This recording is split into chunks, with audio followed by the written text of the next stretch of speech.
Okay, dito naman tayo sa balita panggabi. Ang orasan natin ay alas 6:36 ng gabi, alas 7 ng Agosto 2017 po mga kaibigan.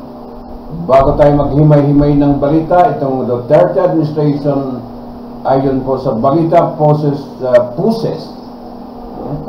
for cheaper medicines with the Philippine International Trading Corporation, Pharmason. Totoo kaya ito? Ay, tingnan natin talagang mura ng gamot. Ako ay napakaraming gamot na ininom po mga kaibigan. Wala din. Hindi rin magaling po ang sakit. Pero okay lang, maintenance. Ayan po ang pangunahing balita sa gabi nito. Pero bago tayo mga balita, subukan natin maghanap buhay muna, no? So, walang kuryente, ngunit ito'y mga alimanigin magmulot ng brownout o magkasawi kung sasaway tayo sa ligtas na distansya sa mga Dorios at linya ng kuryente. Makipag-ugnayan sa NGCP sa telepono bilang 02-981-4545 kung may alam kayong ligtas na gawa ay malapit sa posto ng kuryente. Isang pangalaga mula sa National Grid Corporation of the Philippines at ng Bantay Baterya. Ano po siya? Nga naman, pre. Magkano ang NGCP? Ngunit kayo naman bata na maghahatang po na magamot ng transfer sunod sa mga transmission structures. Ito ba nagkaroon sa inventory? Hanggang kaayaw ng sarkot na talagang kainag po sa kalayo. Kamay naman kayo ni pre. Kamay na lagi, pre. Pero kaya magsugot ang peliklo. Gamit na lang kayo magkikinig sama sa pagkaroon ng gamot doon sa transmission structures. Pagtao ng mga tinas o pagtutulog ng kamalayan doon sa mga struktura na maghahatag ng peliklo. Basta di kayo ang matang na maghahatag ng kabaon sa atong palig. Inabunan sunod sa mga transmission structures. Pagbaik ba? Pagmabunan tayo, kay kinig na lang ang nag-usap sa atong kaayuhan. Kinupahiyon ang katong kalibig sa NGCP, National Grid Corporation of the Philippines. Okay, ayaw ba siya? Nga naman, pre. Magkano ang NGCP? Ngunit kayo naman bata na maghahatag ng peliklo na magamot ng transfer sunod sa mga transmission structures. Kamay naman tayo ni pre. Kamay na lagi, pre. Pero kaya magsugot ang peliklo. Gamit na kayo magkikinig sama sa pagkaroon ng gamot doon sa transmission structures. Pagtao ng mga tinas o pagtutulog ng kamalayan doon sa mga struktura na maghahatag ng peliklo. Basta ang kayo ang matang na maghahatag ng kabaon sa atong palig. Inabunan sunod sa mga transmission structures. Pagbaik ba? Pagmabunan tayo. Kinupahiyon po atong kalibig sa NGCP, National Grid Corporation of the Philippines. Ay, basahin natin ang balita, no? Ang administration ni Pangulong Duterte poses for cheaper medicine with the PITC Pharmason. Basahin natin ang detalye ng balita. The Philippine International Trading Corporation, which is the trading arm of the Department of Trade and Industry, is pushing for the establishment of a Pharmason or a special economic zone dedicated to pharmaceutical companies. This is part of the Duterte administration effort to make specialized and quality high-end healthcare product more accessible and affordable to the Filipino people. Magandang balakin ito, masaya tayo. May kumuran lang gamot po sa mga sakit natin, di ba? Inaantay natin. According to PITC, President Dave Almarines, the move is also in line with the government's initiative to turn Philippines into a major manufacturing hub for medicine in the region. Aside from lower the price of the medicines and other pharmaceutical product, the establishment of this pharmacy will generate thousands of new jobs across the archipelago. Ganon. Nagawa ng Parmasun po mga kaibigan. Okay. PITC together with the PESA, the Department of Health, the Board of Investment, and the Bureau of International Trade Relations have initially identified 28 manufacturing sites for Parmasun in the various regions across the country, including areas in Mindanao and the Visayas. Almarines was recently back in his home province of Laguna, where he was formerly the #1 board member before taking the helm at the PITC. To talk about the economic benefits from Parmasun as well as the other program of his office. Yan po, ito siya, PITC President Dave Almarines. Spearheading the post of establishment of Parmasun, the country, the move is expected to lower the cost of medicine and generate jobs for thousands of Filipinos. Mga magandang balaki na hindi lang. Basta.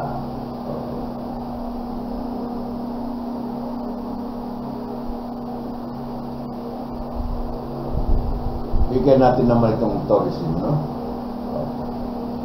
Tourism.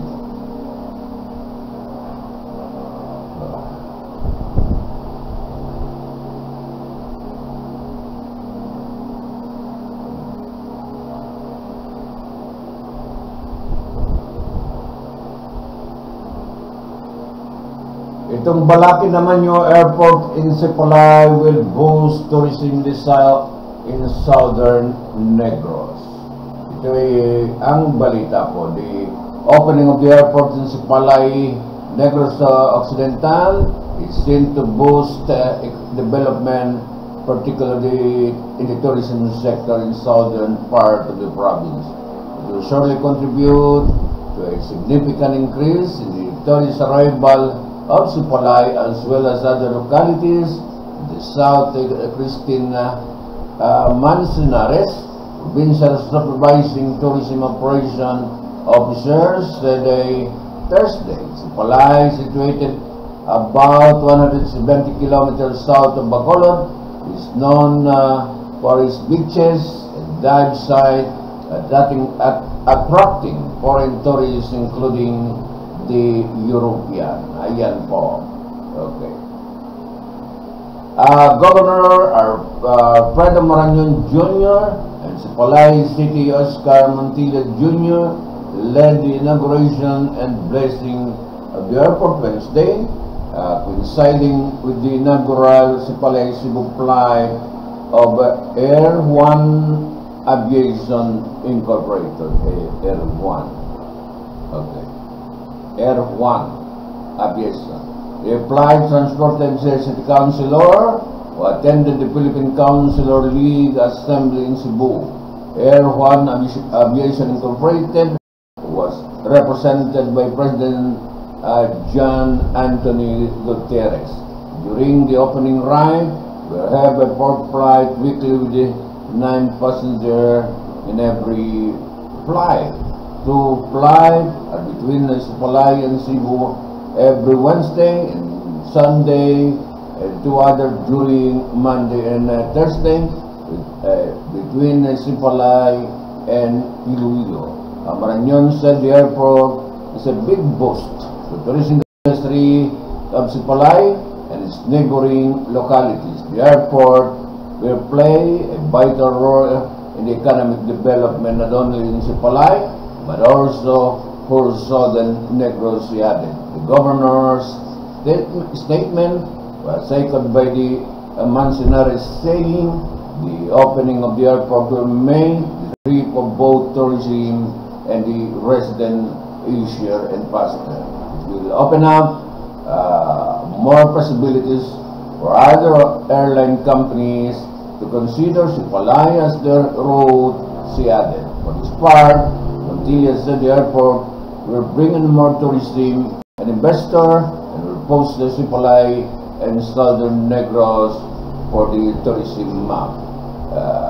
The airport, with farmer development in this city, like the establishment of more resorts and accommodation, facilities we need to enhance and maximize the tourism potential. As Palay, the mayor said, tourism and agriculture are among the major sources of revenues of the local government we added. Yan po ang balakin po ng tourism sa Sipalay Island. Okay.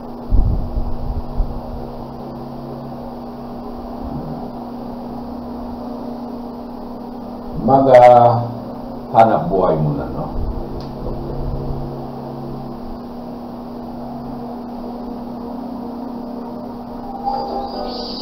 Opo, asa ka ito? I want to be the first. Mag-usap ka rin ito, pre. Matapang nila, tungkol ba sila o palay?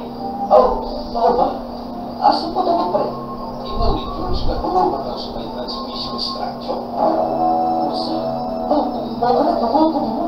Matapang ka sa pre. Dali, wato ko. Araw na maroon sila. Ayaw ka mato. Pero tulungan sa kanilang nila kilaway. Tulong pala sa mga transmission structures. Bago pa nila yung pre. Manada, hindi na magpugay ng mga pagdan sila. Basta di kayo ang matang na maghahatag ng kabraon sa aming palig. Ilabagas sunod sa mga transmission structures. Pagpaiba, pagpapunan tayo, kay kinundanan ang usap sa atong kaayuhan. Kinundanan patong ganito sa NGCP, National Grid Corporation of the Philippines.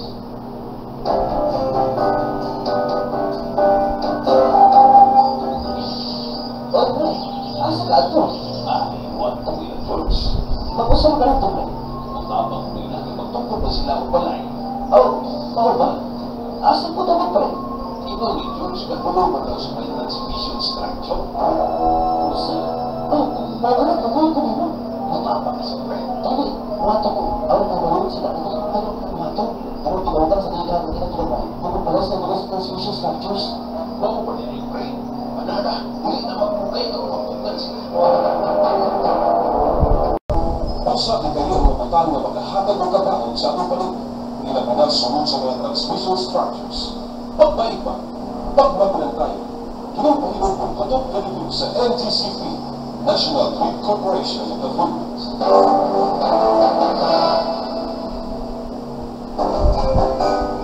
Masayang na ba ka? Wala yung hindi ba sa bumpag sa pangkuhan siya? Mga kapapre, kung sa limitinan, sumala sa mga ang buong special team balita at ay tumatalakay sa mga isubang kasalukuyan at mga panahon.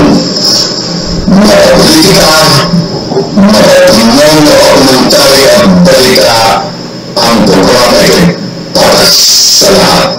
Walang tinilihan, walang tinatanggihan, at walang tinapanigan ang programa ito. Ang programa ito ay public service sa kahanginan at trabaho lamang. Napabigla, no? Malakas, no?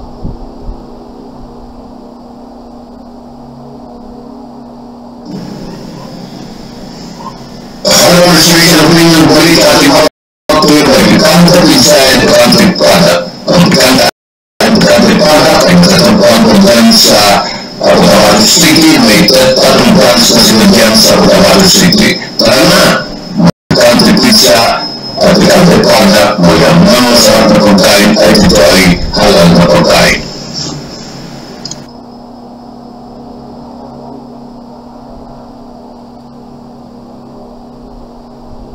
Para special opinion, balita at iba pa, partner ng AbsDamahan'sLive-TV TV, the only informative authority online. Ayan. So, okay, babalikan natin itong hanap buhay natin dito po, ano? Tinulog na pre, daghan ang maangin, nagibutang panila sa pinaglo iyong kinabili. Kapsa sa kamay ang kapitan sa wahin. O may masakas katawang pre, na pagpakawat nila sa wahin sa mga kaniliyang high voltage transmission. Kita niya kung ka namang mahimong alakot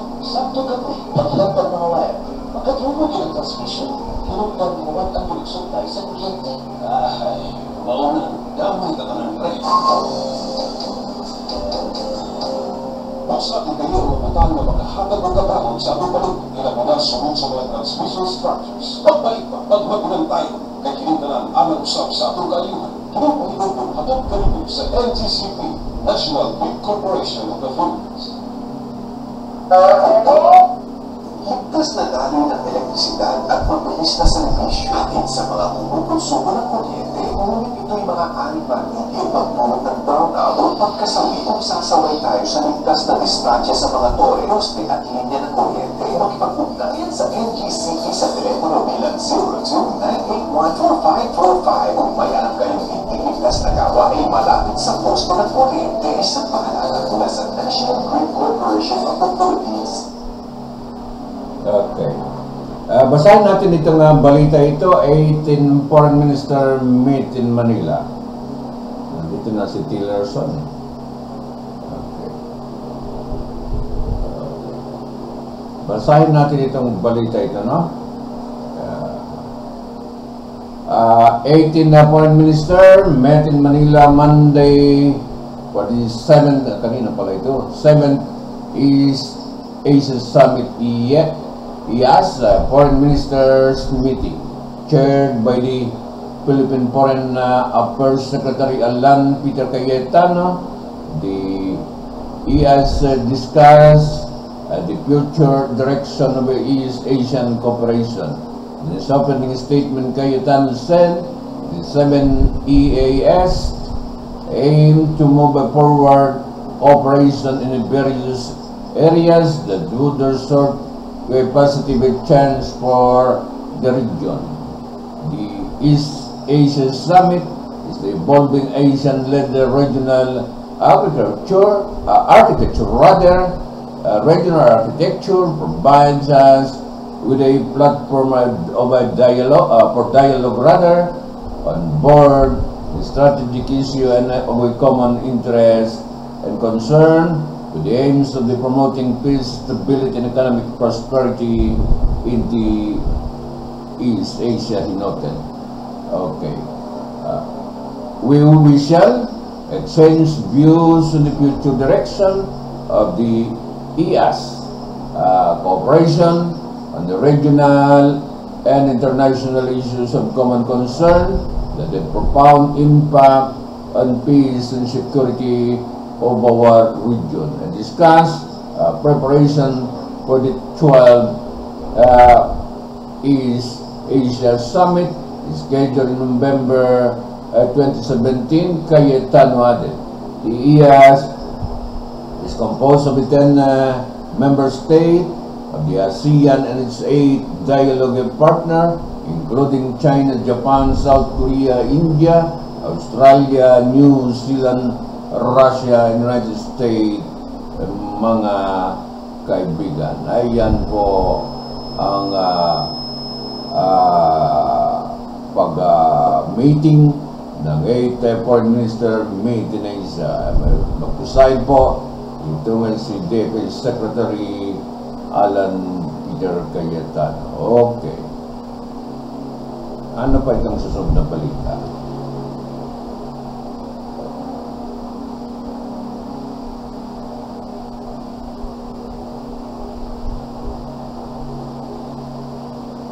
Okay.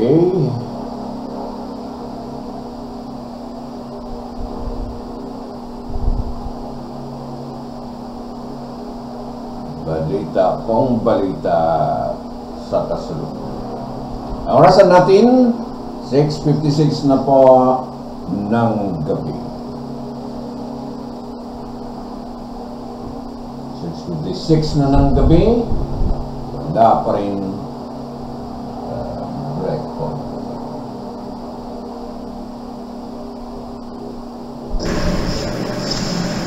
Ang programa ng Special Team Balita at Iba ay tumatalakay sa mga isyu ang kasalukuyan at napanahon. Mga politika, mga opinyon, mga komentaryo at balita, ang programa ay para sa lahat. Walang kinikilingan, walang kinatanggihan, at walang pinapanihan ang programa ito. Ang programa ito ay public service sa kahanginan at trabaho lamang.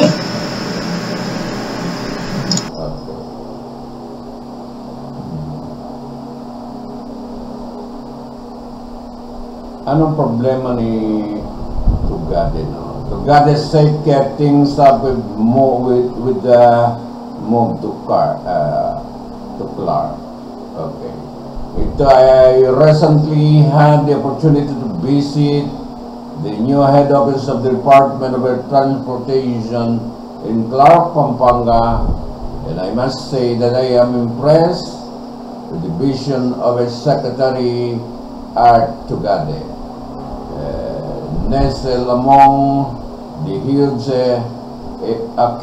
acacia trees, the middle of the sprawling ground of this former United States Air Force base, a cluster of modern building that look more like the office of some startup tech company instead of some government bureaucracy. Okay, it was a refreshing change from the usual sunless architecture that one finds when visiting government offices. Instead of an 8-line and a massive cement package, the DOTR office were full of a curved glass wall and a feeling of a freedom and out of the box thinking. Maganda pala na kung ganun. Paano kaya makapasya doon, no? Which is not really surprise, considering that is being led by one of the most unorthodox government official. Have even met, in fact, next to the President Duterte himself. Art Tugade may be the most unconventional thinker in the present administration.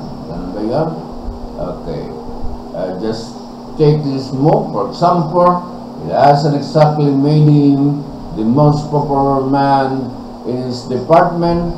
Some employees had been threatened to resign in protest, and even those who support it have to do so at a great personal and professional sacrifice. And yet, Secretary Art is unfazed by criticism and vow in his determination to do what is right for the public. Okay.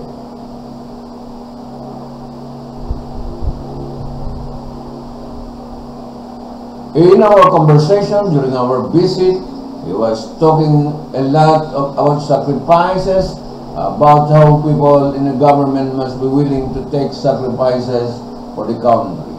When we sing the national anthem, we say, ang mamatay ng dahil sa iyo. But we cannot even make it this small sacrifice for the good of the public, he say. But frankly speaking, and this is probably just the provincial in me, I don't see what sacrifice he was referring to. Moving to Clark from the hellhole that is Metro Manila is no brainer. Employees of the DOTR should be buying their bows drink for having the ball to make this movie instead of gripping about how difficult it would be. They should instead join the 70-some years old man in seeing the possibility of Clark. Okay, true. There will be adjustments that need to be made, but none that are harder than the compromises people are forced to make every fucking day, some to survive in the metropolis. Traffic, crime, pollution, a ridiculously high cost of living, they are just some of the things you can say goodbye to once you move to Clark or any of the city outside Metro Manila.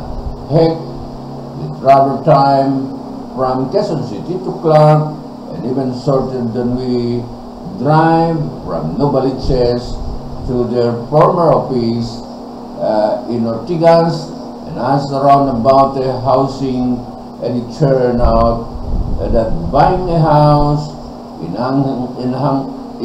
Angeles is cheaper than renting a place in Makati. And not to sound like a tourism plan for Pampanga, but there is no much more to do there than just hang out in the malls and eat at some overpriced restaurant.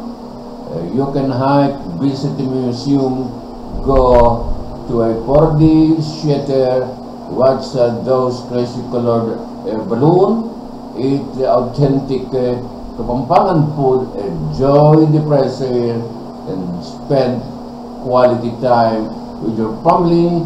Things that are harder and harder to do in the bigger cities. So, marami palang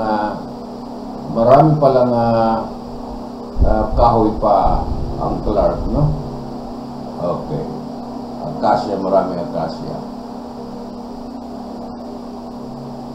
But some of these benefit, what really impressed the most about the move is to get this steadfastness in implementing it, unlike other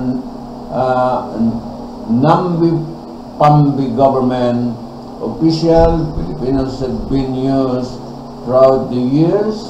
This guy does not take for an answer. He knows how to get the job done and quickly. With another reason why I trust that he is doing the right thing, because if he, for the sake of argument, does not a mistake, I know he won't run from it like the predecessor did, nor will be hide behind the president.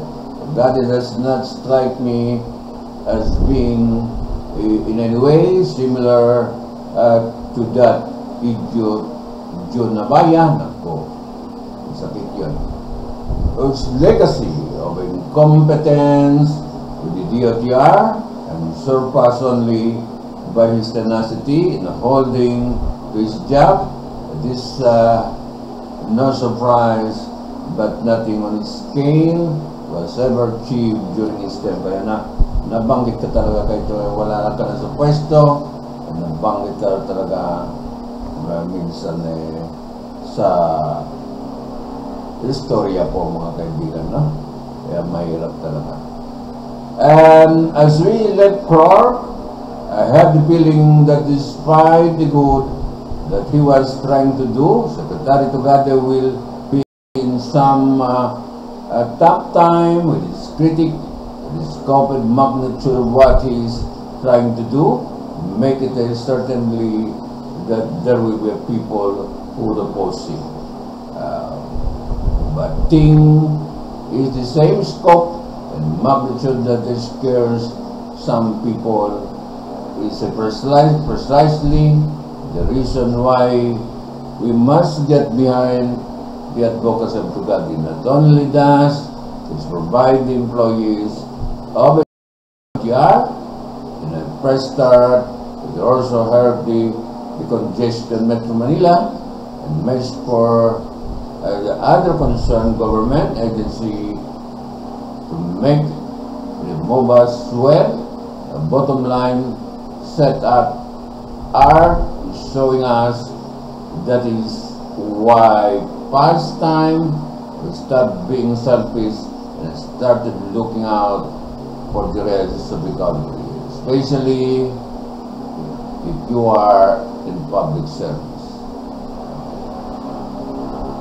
Yan ay mga trabaho ng PR, ay puro yan papuri po sa mga write-up sinusulat nila po. Yan, kung mag-PR kayo, ganun po ang tema po ng pagsulat po. Carlos by Carlos Munday. Sa natin ito ay practitioner ng PR service po. Public Relations Service. Carlos Munda po ito. Galing na. Ganun talaga. Carlos Munda. Ngayon atakahin pag magsulat ka, binabayaran ka, atakihin mong sinusulat mo. Walang magbayad din sa iyo. Okay.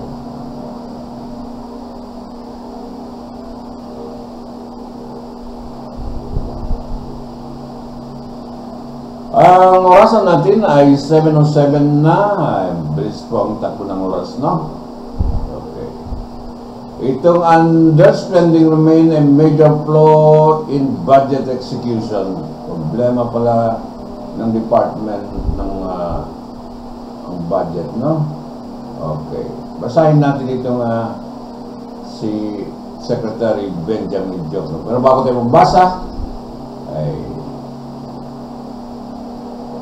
tingnan natin muna ito, ang NGCP.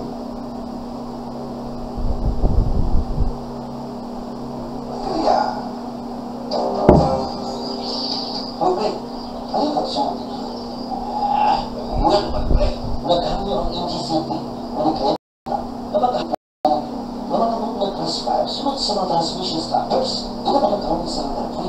Huwag kaayaw ang mga sampol, natalitan ka itang pulis na layo, tuloy naman kayo ni pre. Gamay na lagi pre, pero kaya pagsunod ang peligro. Gamit na napaiwang kilig, sama sa pagkaroon ng kamay doon sa transmission structures, pagtao ng mga tinas, o pagtuto ng kabalayan, uwas ng struktura na magkahit ang peligro. Masabi kayo ang lokal na maghahatag ng kagaon sa atong balik. Inapalas sunod sa mga transmission structures. Pagbalik pa, pagmagulang tayo, kay kinintanan ang usap sa atong kaayuhan. Kinapahilong hatog ganito sa NGCP, National Big Corporation of the Philippines. Pre, ano bang sunod? Well, pre, naghanyo ang NGCP, ngunit kaya naman na maghahatag ng balik. Namakabot ng crossfire, sunod sa mga transmission structures. Tuloy naman kayo ni pre. Gamay na lagi pre. Pero, kaya magsugod ang peligro. Gamit na napaiwang kilig, sama sa pagkaroon ng kamay doon sa transmission structures, pagtao ng mga tinas, o pagtuto ng kabalayan, tuloy ng struktura na magkahatag ng peligro. Masabi kayo ang lokal na maghahatag ng kagaon sa atong balik. Inapalas sunod sa mga transmission structures. Pagbalik pa, pagmagulang tayo, kinapahilong hatog ganito sa NGCP, National Big Corporation of the Philippines.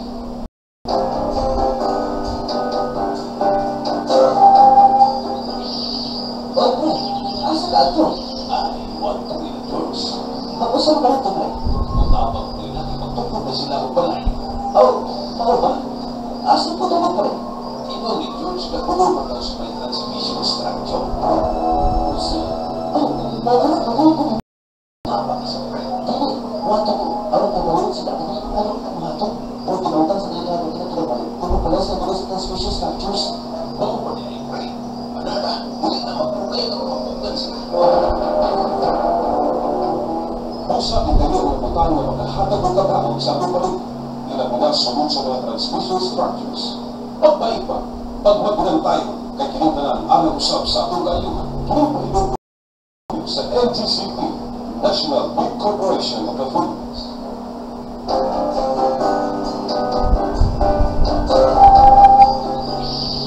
Pre, asa ka ito? Itong balita namang kalungkutan namin, isang mamamayak naman po ay nadali po dito sa Sultan Kudarat. Sa Gobernador Pakong dato na ko. Kailan lang tayo mag-meet po mga kaibigan ito. Sinulat ni Unson, ni Jan Unson. Assalamualaikum Jan. Jan, mag-ingat ka dyan ay sa inyong lugar po. Natin itong binaril na isang po dyan po sa Sultan Kudarat. Journalist gunned down in Sultan Kudarat. Sultan Kudarat, 2 men on a motorcycle shot dead early Monday in the President Quirino town, a volunteer radio reporter and columnist of a local newspaper, weekly newspaper. Senior Superintendent Director of the Sultan Kudarat Provincial Police said Leodoro Diaz died on the spot of multiple gunshot wounds sustained in the attack. Diaz was a volunteer reporter of a broadcast outfit in Cotabato City, the station DXMY, the Radio Mindanao Network, RMNito. He was also a columnist of the Sapul tabloid published weekly in General Santos City, about 3-hour way by overland and travel from President Quirino, his hometown. Diaz was on his way to Tacorong City from his home in Barangay Katiku. President Quirino went to bike trailing behind, overlooked, blocked him path and shot him with a pistol, killing him on the spot. Benji Caballero, it's Benji dito, no? A broadcast journalist based in Tacorong City, said Diaz was a hard-hitting tabloid columnist. Condolence to the family of Diaz, no? We are urging the police to investigate on his murder in broad daylight at the time when Mindanao is under martial law that prohibits non-military and police personnel from carrying guns outside of houses. Caballeros, a long-time friend of Diaz, told the news. Diaz was the third journalist killed in Sultan province in about 15 years. Marlene Esperat, also a columnist of the local newspaper, radio reporter, Ami Corpus, were also killed by hired killer. So Peter said, personnel of the President Quirino Municipal Police are still trying to determine the intensive identities of the two men behind the murder of Diaz and the real motive for the attack. Okay, no? Let's give enough time to identify the perpetrator of this crime for them to be prosecuted to the fullest extent of law, Sopiker said. Kalungkot naman balita ito, no? So, kaya nga, basta trabaho ito, kailangan talaga mag-ingat tayo. Pero kung darating niyo, wala kang magawa po, makikita. Trabaho lang. Naku, no? Secretary Martin Andanar, sakit ulo naman ito. Ay, saan na yung PCO net mo, Secretary Martin Andanar? Hoy, nalagasan naman ng mga namamahayag, nabawasan naman po mga kaibigan. Ay, may papalit yan. Maniwala ka. May papalit yan. Okay. Kalungkot na balita, no? Salamat dyan. Okay.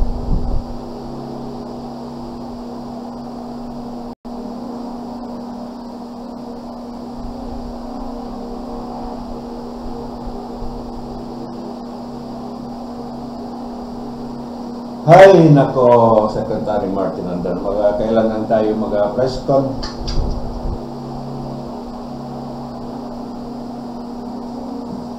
Basahin pa natin ito kasunod na patungkol din na ito sa pagpatay po kay Diaz, no? Upon instruction by Secretary Martin Andanar, PDFOMS, co-chair, we have instructed PNP Task Usig, we immediately conduct a probe for local provers to apprehend the identified the mastermind. We're also sending a separate directive for NBI to join investigation. Sultan Kudarat is in the region 12. It's account for one of the most major killings. Since 86, there are 13 cases in our inventory. If the killing of Leo Diaz will be established to be work-related, this case will be deported of our list. We are arranging a visit to the region as soon as time and resources permit. We need the full cooperation of our major friend. We expect justice for the victim and less official statement in a while. Kita ba tayo dyan sa Sultan Kudarat, yung paglansing ata ng kwan dyan, ng hospital ni Dato Pax, Governor Dato Pax Manguda Dato. Hay na. Grabe na. Ang orasan natin ay 7:18 na. May isang oras na tayo mga kaibigan, Suki, local, national, and global. Nabawasan naman kami sa Sultan Kudarat, no? Okay. Basahin ko dito kaya silingit ko yan kasi bigla lang pumasok itong news na ito, no? And underspending remain a major flaw in budget execution joke, no? Manila, August 7, 2017, Budget Secretary Benjamin Jokna on Monday said, government underspending is a major flaw that is delaying several projects from being completed, particularly in infrastructure. Yung budget po sa kwan ni Nick Paildon, Secretary Jokna, naayos na ba? Yun ang unahin kung underspending yung mga pagkuha ng pondo po. The government is not implementing the budget fast enough. We need a better budget reform. Jokna told the Senate Committee on Finance during the first hearing on the proposed 2018 national budget of 3.763 trillion pesos po mga kaibigan. This amount is 12.4% higher than the 3.5 trillion budget for 2017. For 2018 ay mataas, no? Okay, and represent 21.6% of the gross domestic product. Okay, tinaasan naman. Natural na yan. Jokna said, although underspending has improved over the years, it is still happening. Instead, in 2016 budget underspending reached 93.3 billion or 3.6% of the budget. Kasi itong government kung tama lang ang pag-spending talagang maggasto, hindi maggasto ba para sa mga project. Yun ang trabaho po ng government po, no? Senator Loren Legada, chair of the Senate Committee on Finance, said it is imperative that the country a legal framework on public financial management framework be revised and updated. He said this would ensure efficient budget execution, financial management, and the limiting of the executive discretion and budget implementation. Legada said it is also imperative that Congress ensure that the existing policies of public financial management are fiscally responsible, transparent, and involve people's participation. On May 24, President Rodrigo Duterte submitted to Congress the proposed 2018 national budget. Department of Budget and Management earlier said the proposed budget prioritized education infrastructure development, particularly for the government infrastructure program, build. And the provision of the social service to the people. Isama mo yung problema pag-reform po ng kagawaran ng Aduana Secretary Jokno. Okay. Yan po ang problema ng government. According to the Budget Secretary, it's underspending po mga kaibigan. Problema, no? More money, eh? Kung trilyones pa paano mo gastusin na mabilisan po. Okay.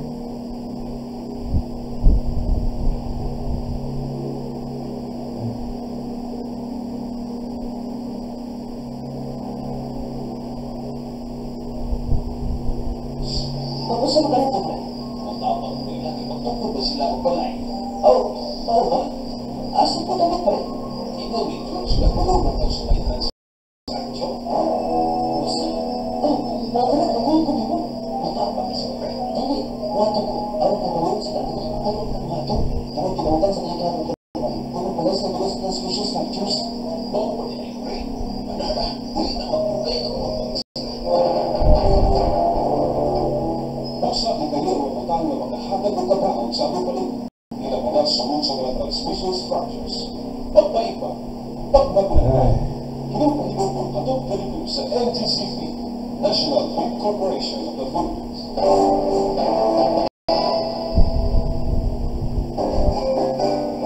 Masahin ka ba ka? Marami hindi ko ba sa kumpang sa pangbuwan siya? Mga ako pa pre, kung siya nangitiwan. Sumala sa mo ka. Hindi ka nabutan sa kabuwan na kawat sa mga wires sa kulitin. Ay, wala tipon na. Kadawag sa mga tao, kasi na masaya kung sa delikado nilang tubuhan. Tinuro din ako, daghan ang maangin, kung tubutan pa nila sa peligro, ilang talagang kapyo sa kamay na kapitan sa wire. O rin, yan masaya sa katawan pre. Ang pagpakawat nila sa wire sa mga nagkanayang high voltage transmission, kita niya kung gano'n ang mahimong alakot. Sakto ka pre, pagkinagpag mga wire, magkadrubo din ang transmission. Hinugdan ng mga ang supply sa kliyente. Ay, mauna, damay ka naman pre. Basta ang kayo ang matang na makahatag ng kabaon sa aming palig. Ilabalas sunod sa mga transmission structures. Pagpaipa, pagbagulan tayo. Kay kinundanan ang usap sa atong kayuhan. Hinupang katong kalito sa NGCP, National Food Corporation of the Philippines. Ano ba? Magandun ka sa kabasakan. Magpalupad ka ang kabano. O sige, nagtutad mo sa tuloy sa kuryente. Lagi mga kapunto. Ops. Asa man mo mga tuha? Kabalo ba mo nga delikado magtuloy sa tuloy sa kuryente? Mga delikado man na. Ay, nako. Pag musangin ang inyong kabanong sa kuryente, makuryentihan uya mo. Maodo na pwedeng mahitabo ninyo. Pagpukatkan mo anong tuloy sa kuryente. Wala, kung ka doon, no? Mga Diyo, noon. Ayaw mo pagluwa-luwa, dito ha? Imanidyo na ninyo. Oo, Hinupang katong kalito sa NGCP, National Food Corporation of the Philippines. Ligtas na daloy ng elektrisidad at mabilis na serbisyo hatid sa mga kumukonsumo ng kuryente. Ngunit ito'y mga alipatigil magmulot ng brownout o pagkasawi kung sasaway tayo sa ligtas na distansya sa mga tore, poste at linya ng kuryente. Makipag-ugnayan yan sa NGCP sa telepono bilang 0298145. May alam kayong hindi ligtas na gawain malapit sa posto ng kuryente isang pangalaga mula sa National Grid Corporation of the Philippines at ng Batang Bateria.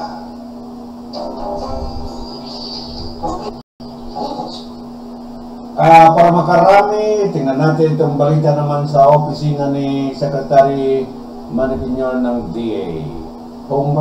First, 530 European Union funds, million funds, 530 million European yung EU dollar ito, no? Okay. Funds to strengthen ties with the Philippines. Okay. Agree ako dyan by Secretary Manipinyor. Budget Budapest, the government of Hungary has offered a 530 EU European Union dollar million credit facilities, including a 20 million grant, EU lahat ito na, pera ng EU, grant for the conduct of the study on how to clean up Laguna Lake and the Manila Bay as this country of a 10 million which is a part of the European Union, starts its Eastern Ship policy and is strengthening of its ties with the Philippines. The plan was offered by Hungarian Foreign Minister Peter Harto during a call I made on him yesterday in Budapest. I mentioned the cleanup of the lakes, river, creek, and bay in the Philippines as part of the Department of Agriculture Fisheries Program for Sustainable Fishing. The Hungarian Foreign Minister also informed me that the Hungarian Exim Bank has allocated a 500 European Union dollar, 550 million credit facilities, which could be accepted by private business group in the Philippines to fund euros, no, hindi in dollar, euros money, to fund businesses which could have contributed to the strengthening of ties between the two countries. Foreign Minister Harto, the grant and the credit facilities part of the Eastern Ship policy of Hungary, which includes strengthening relations with the Philippines and other countries in East and in Southeast Asia. Okay. He said Hungary admires the dramatic economic growth of the Philippines under the administration of President Rodrigo Duterte, a feat which he said we could only dream of. Your country, 7% economic growth is something which we could only dream of, he said. The Hungarian Foreign Minister emphasized the credit facilities and the Laguna Lake and Manila Bay cleanup. The study fund are offered without any attached condition, which would be perceived as interference in the interior affair of the Philippines. President Duterte recently announced that the Philippines will reject a grant from the EU, which are given, which attach a condition. We respect the sovereignty of your country, and you must be allowed to run your own affairs without interference from other countries, he said. The Hungarian Foreign Minister announced of the euros 530 million credit facilities, and grant came as a surprise. The Philippine delegation, which include Philippine Ambassador to Hungary, Maria P. Pangilinan, and Mindanao Governor Ismael Mamudadato, Bureau of Soil and Water Management, Director Angel Enriquez, Director Romero's Baloron, and Executive Assistant Ferdinand Piñol. They also offered 35 scholarship slots, Filipino postgraduate % by 2022. The proposed train was passed by the House of Representatives as House Bill number 5636. There also had the country's complex tax system that's become vulnerable to evasion and leakage by transforming it into a simple, just, efficient structure, we noted. Ako, okay, masaya yung mga maliliit na income po, mga kaibigan. Hindi na sila magkaroon ng tax burden. Ang orasan natin ay 7:39 na po, mga kaibigan. So, okay. Para ito ano na ito, balikan namin na tayo, no? Kasi, ang dami na ito balita na. Umaga kasi tayo ng program. Yung bagong studio natin.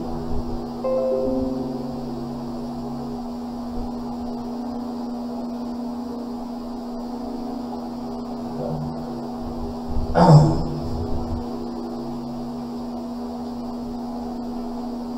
magpakit ang hangin na ba?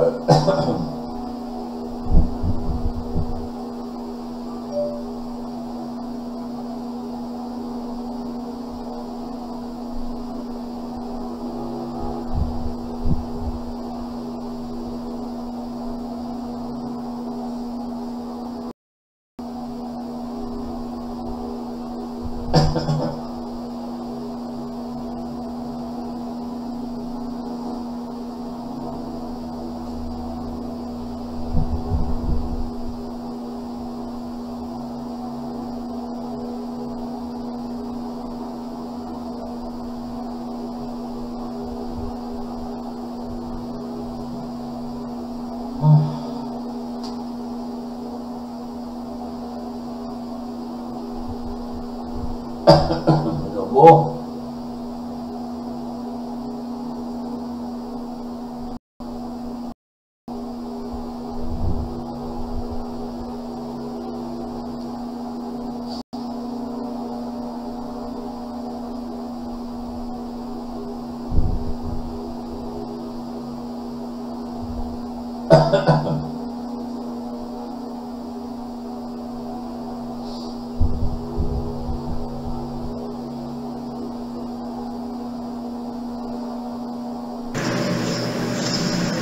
Ang Bureau of Administration Opinion Balita at iba pa ay tumatalakay sa kasalukuyan at nakapanahon.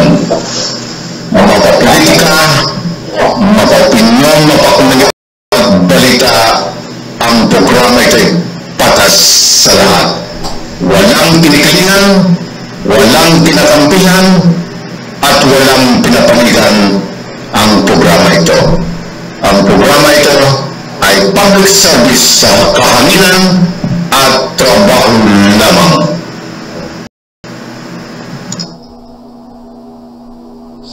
Mag-usap lang ito ba? Habang nila magtutulog sila o balay. Oo ba? Asan pa naman pa rin? Di ba sila tumawag na sa may transmission structure? Bawal na ko mo. Magpapa ka sila. Wato ko, ang kabawag sila ang nagpapalong ng mato. Para tumanggan sa nila. Pagpapalas na mga transmission structures. Oo ba nila yung right? Manara, huli na magpungkay ng mga sila. Pasabi kayo ang matang na maghahatag ng trabaho sa aming paligid. Mula sunod sa mga transmission structures. Pagpaiba, pagbagulan tayo, kay kinitalan ang nag-usap sa atong kaayuhan. Kinapaligon ng atong kalibig sa NGCP, National Grid Corporation of the Philippines. Masalit ka ba ka? Wala mo di mo ba sa bupas ka ng watcha? Mga kapapre, kung sa liwan-iwan, Sumala sa mo pa. Ano kalabutan sa tapong kawat sa mga wires sa kuryente? ay, wala din. Kadawag sa mga tao, wala sa masaya kung sa komunikado ng inutubuhan. Tinawag din ako, daghan ang maakin, utubutan pa nila sa pinag-propinan sa mga kapyo sa kamay ng kapital sa wire. O may mas katas katawan na magpatawag na sa wire sa mga Philippines transmission. Kita niya kung tara ng malimang alakot. Sakto ka ba ang mga wire? Magkatulog ng transmission, hinundan ng mga ang supply sa kuryente. Ay, wow na. Damay naman ang pre. Basta kung kayo ang matang na maghahatag ng trabaho sa aming paligid. Mula sunod sa mga transmission structures. Pagbagulan tayo, kay kinitalan ang nag-usap sa atong kaayuhan. Pagbagulan ng atong kalibig sa Another provincial government, Indian and Muslim Mindanao, say they agree that with the cohesive and aggressive effort of Itan, leaders and residents, Kapatagan has risen swiftly from the rubble of war. Kapatagan, in fact, has awakened other town and province in terms of socio-economic and infrastructure growth, arms economic planning, and development board toured the bulletin. During last week,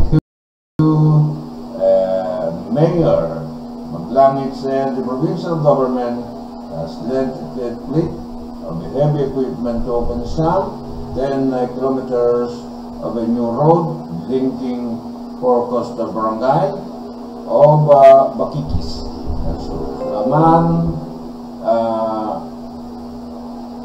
Matimos, and resigned to the town population. He said, the Regional Armed Government of Bataman, to the Arms Department of Public Works, and Highway has allocated funds for the eventual concreting of the new road Kapatagan lies at the border of the Northern Sur and Maguindanao, with the latter province of Iranon Town adopting each as honorary member ng various development and security group undertaking. Ayan po ang balita sinulat ni Ali Makabalang, veteran writer sa Manila Politik. Okay, ang oras ay 7:49 na, wala na tayong may balita pa. Subukan natin magbalitang hangin na tayo. Tignan natin ang balitang hangin. Mga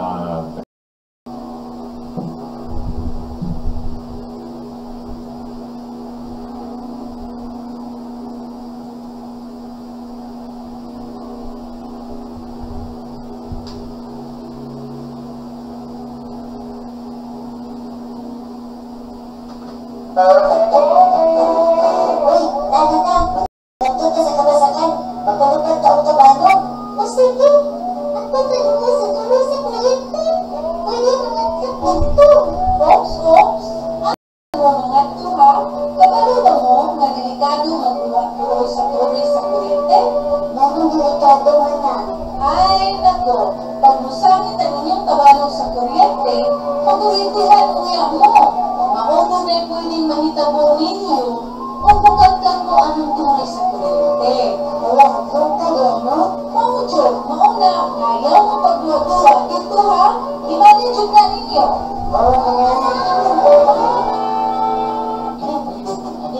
Sa NGCP, National Food Corporation of the Food.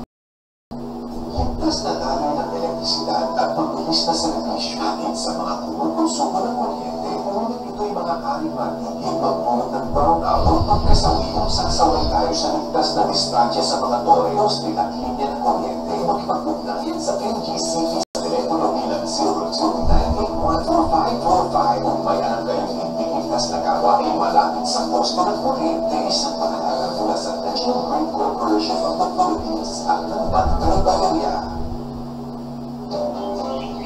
Okay, ay magsama ka. Iwan ba, pre? Maghangyo ang NGCP. May kaya naman na maghahatag na mag-transpire sunod sa mga transmission structures. Tuloy, pre, damay na natin, pre. Pero, kaya magsunod ang peligro. Gamit na pagkakapili, sama sa pagkakaroon ng kamo doon sa transmission structures. Ang tao ng mga tunas, ang pagtutulog na mga tuloy sa mga struktura na maghahatag ng peligro. Basa ang kayo ang matang na maghahatag ng kabaong sa aming palig. Pinagmula sunod sa mga transmission structures. Pagpaipa, pagmapulan tayo. Kaya paglubog atong kalulog sa NGCP, National Food Corporation of the Philippines.